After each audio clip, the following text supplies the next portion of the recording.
porque a gente consegue perceber a temporalidade da Bíblia, estudando e lendo cada versículo. Olha o que Paulo está falando aqui. Não andem ansiosos. Está falando sobre ansiedade. Está falando sobre ansiedade numa época que não tinha internet, que não tinha Wi-Fi, que não tinha nada. Uma época era só terra e serviço arado, né?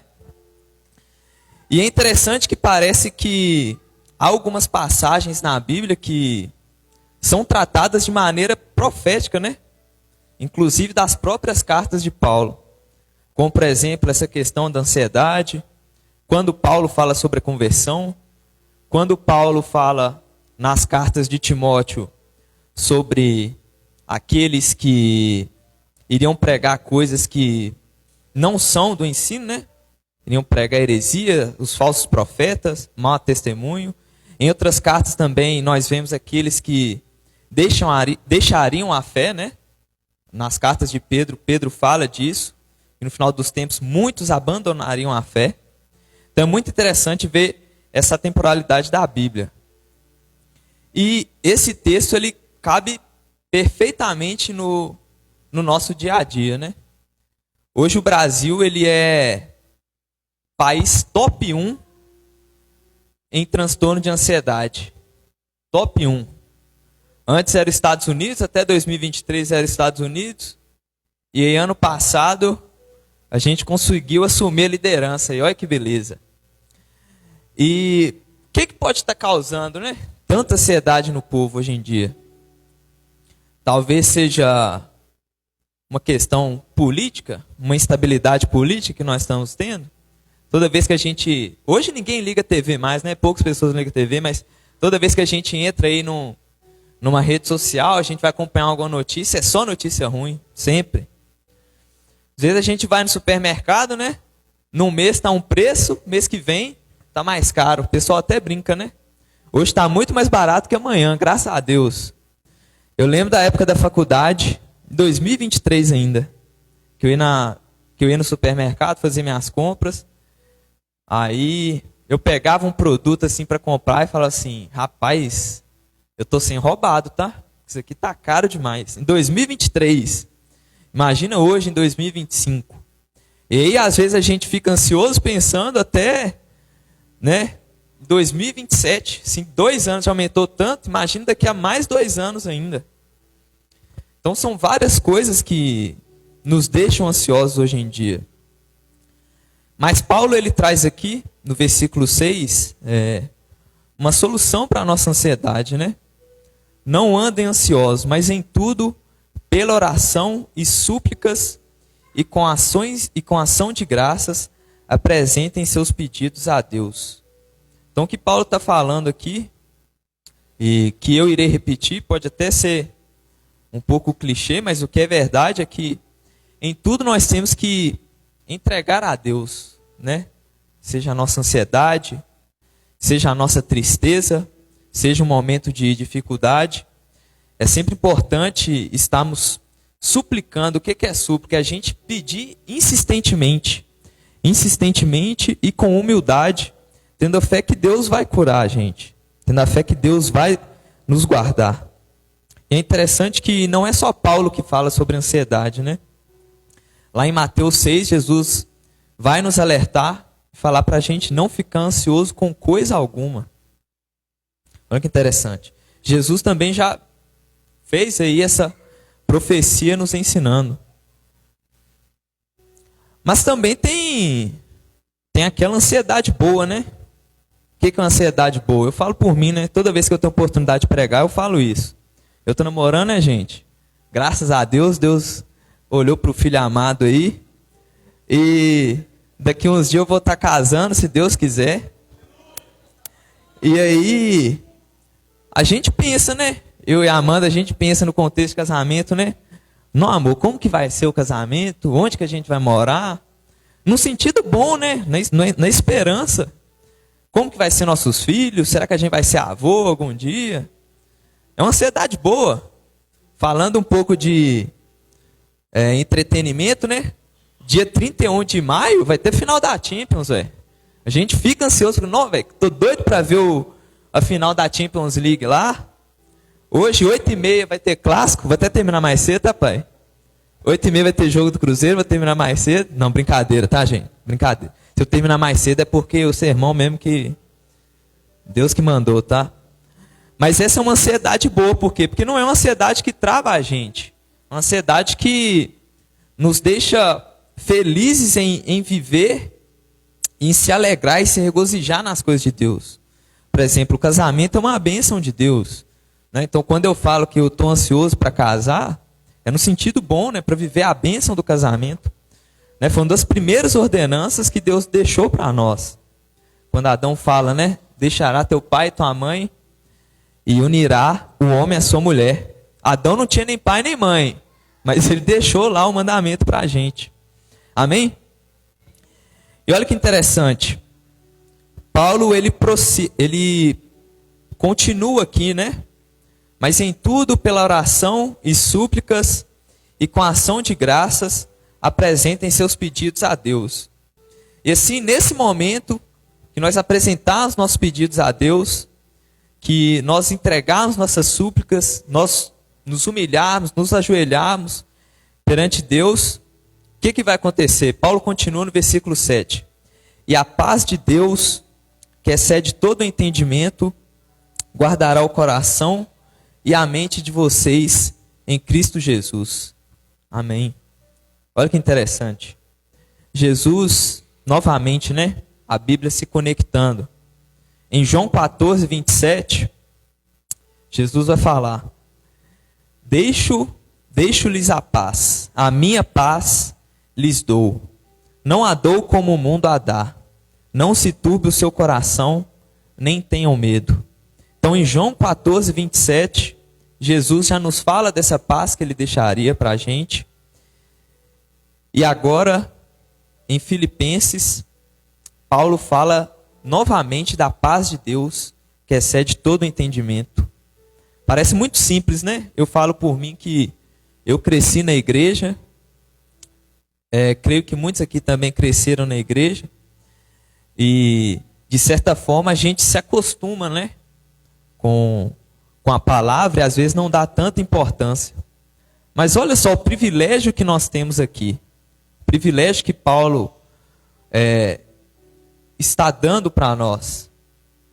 Está nos prometendo a paz. Olha só. Está nos prometendo a paz. Olha a promessa que Jesus faz em João 14. Deixo-lhes a paz, a minha paz lhe dou. Olha a promessa que Cristo está fazendo aqui. E ele ainda contradiz ainda. Ele ainda contra-argumenta, né? Não a dou como o mundo a dá. Ou seja, a paz de Deus é uma paz muito mais benéfica que a paz que o mundo dá. Vocês já viram aquelas pessoas que falam, né? Ah, depois que eu saí da igreja, nossa, deu uma paz no meu coração, e que não sei o que, não sei o que lá. E olha só, Jesus está falando aqui, ó. Se você for para o mundo, você vai ter paz. Vai ter paz. Mas a minha paz é diferente. Minha paz é uma paz que não dá medo. A paz que o mundo dá é uma paz temporária. Tá tudo bem, mas na hora que ficar tudo ruim, fica tudo ruim com força. Olha só as promessas que Deus tem para nós, os privilégios que nós temos. Que Deus é esse que a gente adora, que nós consagramos glória, que nós falamos que pode fazer morada em nós. Olha esse Deus, o quão soberano Ele é para nos dar paz. Olha só, olha como somos privilegiados. Nós vemos diversas vezes esse privilégio na Bíblia. Olha o que Deus pode fazer por nós. Tiago vai falar no livro dele que quem não tem sabedoria, que peça a Deus com fé que Deus dará. Que Deus é esse que além de sabedoria, além de paz, me dá sabedoria. Olha isso. E ainda manda a gente não ser inconstante. Ou seja, esse Deus nos dá paz, nos dá sabedoria, nos dá cura, acalma o nosso coração. Qual é o motivo para não querer adorar a Deus? Qual o motivo para não querer seguir os seus caminhos? No livro de Provérbios, no capítulo 16, a gente tem aquela famosa passagem, né?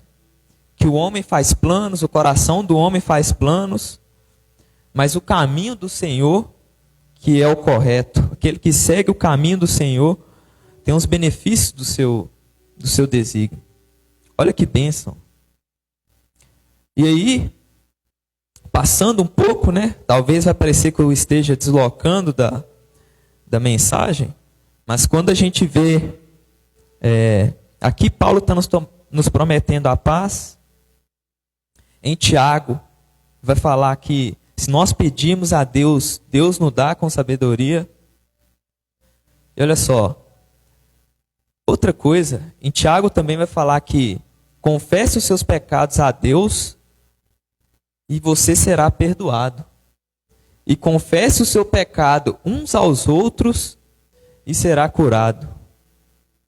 Isso lembra o quê? Não sei que passagem que vocês lembram, né? Mas lembra muito a passagem de Jesus com o paralítico. Desce o paralítico lá do telhado. Aí Jesus fala, ó, seus pecados estão perdoados. Aí o povo assusta. Quem que é esse homem que até perdoa pecados? Aí Jesus fala assim, o que é mais importante? Que eu perdoe os pecados dele ou que eu cure ele? Eu lembro quando eu era criança, eu li essa passagem, eu não entendia nada. Eu falei assim, como assim? Perdoar ou curar os pecados? Como assim, Jesus? O que você está falando? E hoje, mais velho, né? Eu consigo entender melhor. Espero que os irmãos consigam entender melhor. Olha o que Jesus está prometendo, né? Está prometendo o perdão e a cura. E como eu disse, às vezes a gente está no meio cristão, parece que a gente está tão acostumado que a gente não entende os privilégios, que o povo judeu eles já viram cura de diversas formas. É só ler no Antigo Testamento os milagres que Moisés fazia, que Josué fez, que os profetas faziam. Que o que Jesus fala, quando Jesus perdoa os pecados, é mais impactante do que se ele tivesse curado o paralítico. E ele fala, para que vocês vejam que o Filho do Homem tenha poder na terra, levante-se e ande. E aí o paralítico sai andando. Qual conexão que a gente pode fazer? Quando o Tiago diz, se nós confessarmos os nossos pecados a Deus, seremos perdoados. Essa é a primeira opção que Jesus fala.